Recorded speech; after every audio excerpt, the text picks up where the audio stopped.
خداوند کے عظیم جلالی قادر اور مقدس نام میں آپ سب کی سلامتی چاہتا ہوں۔ میں پاسٹر نیل واشنگٹن آپ سے مخاطب ہوں۔ آج ہم ایک بڑے انتہائی اہم موضوع پر بات کریں گے، اور آج کا ہمارا موضوع ہے ڈوری یا جہیز۔ بائبل مقدس میں جہیز کے متعلق براہ راست کوئی بھی تعلیم موجود نہیں ہے، یعنی خدا کسی بھی مسیحی خاندانی زندگی میں جہیز کی تعلیم کو یا عمل کو یا روایت کو اہمیت نہیں دیتا۔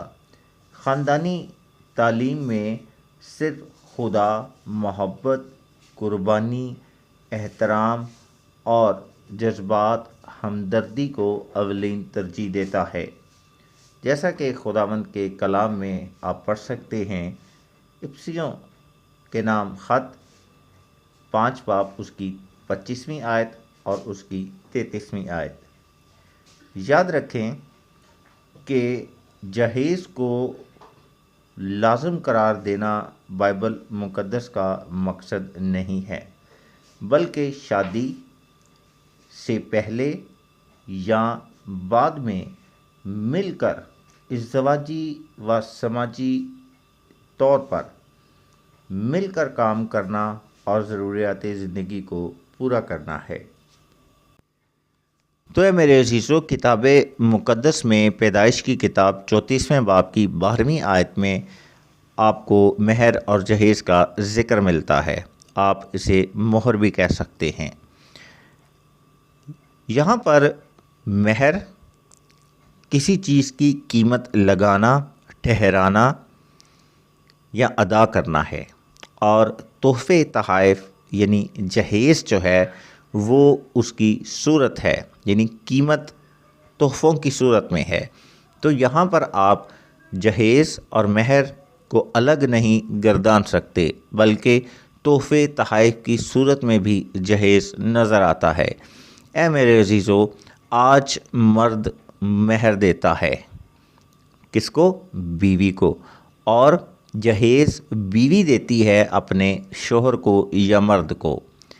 اردو میں جہیز، عبرانی میں مہر اور انگلش میں ڈوری کہا جاتا ہے۔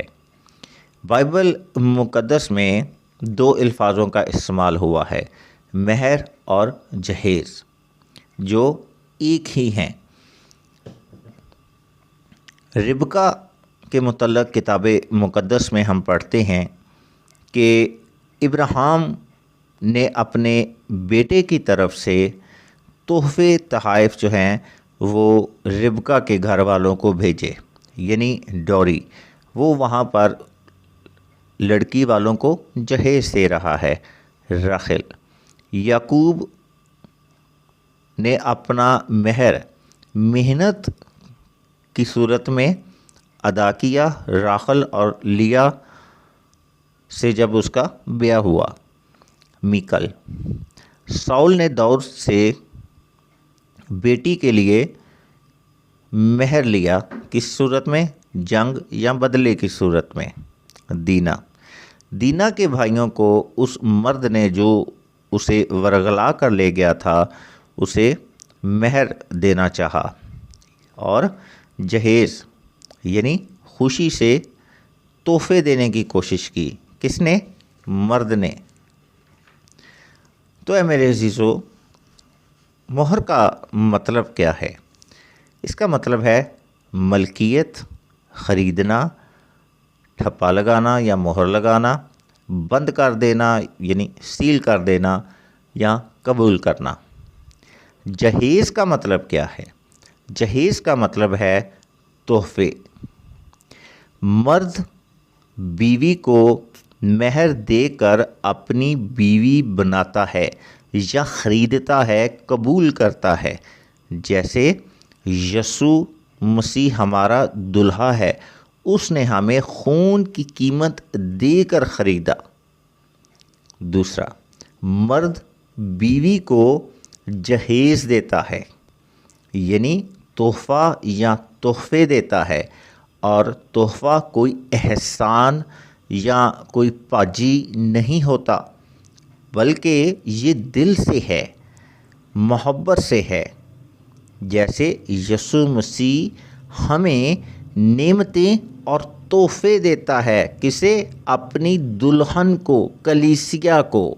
یاد رکھیں، یہاں مرد بیوی کی قیمت ادا کرتا ہے، وہ ایسے ہی ہے جیسے قیمت دے کر تحفہ خریدنا ہوتا ہے، کیونکہ کلام میں لکھا ہے کہ جس کو بیوی ملی اس نے تحفہ پایا۔ تو اے میرے عزیزو، خروج کی کتاب 22 باب 16 آیت میں لکھا ہے، اگر کوئی آدمی کسی کنواری کو جس کی نسبت نہ ہوئی ہو پھسلا کر اس سے مباشرت کرے تو وہ ضرور ہی اسے مہر دے کر اس سے بیاہ کرے۔ اے میرے عزیزو، یعنی مرد مہر دے کر اس لڑکی کی قیمت ادا کرے، اس کی آنرشپ لے، اس کی ذمہ داری لے، وہ اپنی ملکیت ٹھہرائے اور اس سے بیاہ کرے، یعنی اپنی بیوی بنائے اور اس تحفے کو اپنا لے، خرید لے۔ اے میرے عزیزو، باپ نے اپنے بیٹے خداوند یسوع مسیح کو بھیجا تاکہ ہم اس کی دلہن بنیں، اور وہ دلہا آپ سے کہتا ہے کہ میں جاتا ہوں تاکہ تمہارے واسطے جگہ تیار کروں۔ اے میرے عزیزو، پھر وہ آپ کو اپنے خون کی قیمت دے کر خرید چکا ہے، آپ کا مہر ادا کیا جا چکا ہے۔ جب آپ اسے قبول کرتے ہیں تو آپ اس کے لیے اولین تحفہ ہیں، وہ آپ کی قیمت ادا کر چکا ہے۔ اے میرے عزیزو، جب آپ اس سے قبول کرتے ہیں تو وہ نعمتوں کی صورت میں آپ کو بھی تحائف دیتا ہے۔ تو اے میرے عزیزو، کلسیوں 2 باب 20 آیت، جب تم مسیح کے ساتھ دنیوی ابتدائی باتوں کی طرف سے مر گئے تو پھر ان کی مانند جو دنیا میں زندگی گزارتے ہیں انسانی احکام اور تعلیم کے موافق ایسے قاعدوں کے کیوں پابند ہوتے ہو؟ تو اے میرے عزیزو، ہم نے آج دیکھا کہ جہیز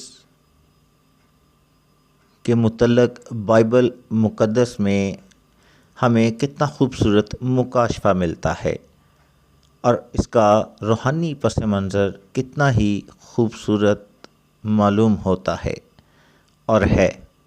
اے میرے عزیزو، میں نے کلسیوں 2 باب 20 آیت کی تلاوت اس لیے کی کیونکہ آج ہمارے مسیحی خاندانوں میں اس بات کو جاننا بے حد ضروری ہے، کیونکہ آج ہم نے خدا کی اس حکمت کو ان دنیاوی چیزوں کی نظر کر دیا جس سے فسادات برپا ہوتے ہیں۔ یاد رکھیں کہ بائبل مقدس میں کبھی بھی ان باتوں کی جانب توجہ نہیں دلائی گئی جس کا ذکر میں نے پہلے ہی کر دیا کہ بائبل مقدس میں جہیز کے متعلق کوئی واضح تعلیم موجود نہیں ہے۔ یہ میں نے بات اس لیے کی تاکہ آپ اس بات کو جان سکیں کہ جہیز کو لے کر آج شادی شدہ جوڑوں میں، ازدواجی زندگی گزارنے والے 2 افراد میں، خاندانوں میں کس طرح سے خدا کے کلام کے اس بھید کو نظر انداز کر دیا جاتا ہے، اور اپنی نفسانی اور جسمانی خواہشوں کے مطابق آج جہیز کس طرح سے خاندانوں پر بوجھ کی طرح ہے۔ اے میرے عزیزو، خداوند آپ کو برکت دے۔ یاد رکھیے گا، جہیز ایک قدیم سماجی معاملہ ہے جو کئی ادوار میں ارتقائی منازل کے بعد آج بھی موجود ہے۔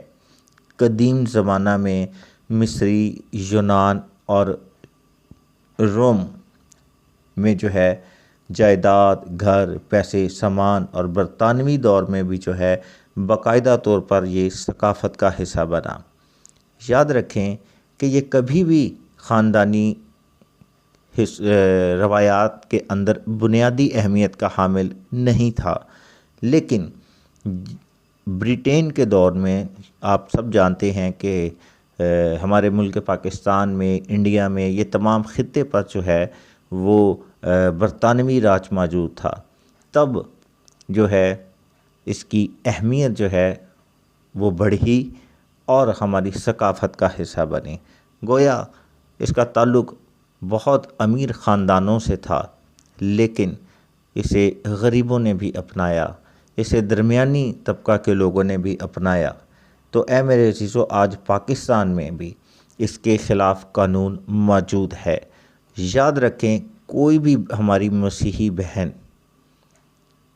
اگر کسی بھی وجہ سے جہیز کے بوجھ تلے دبا ہوا محسوس کرتی ہے تو آپ اس کے خلاف قانونی کارروائی کر سکتے ہیں۔ پاکستان میں 1976 میں یہ ایکٹ منظور ہوا تھا، اور آج فیملی کورٹ کے اندر بھی جا کر آپ اس فیملی کے لیے، فیملی کے خلاف یا اس لڑکے کے خلاف قانونی کارروائی کر سکتے ہیں۔ اے میرے عزیزو، خداوند آپ کو بہت زیادہ برکت دے۔ آمین۔ God bless you all in Jesus' name. Amen.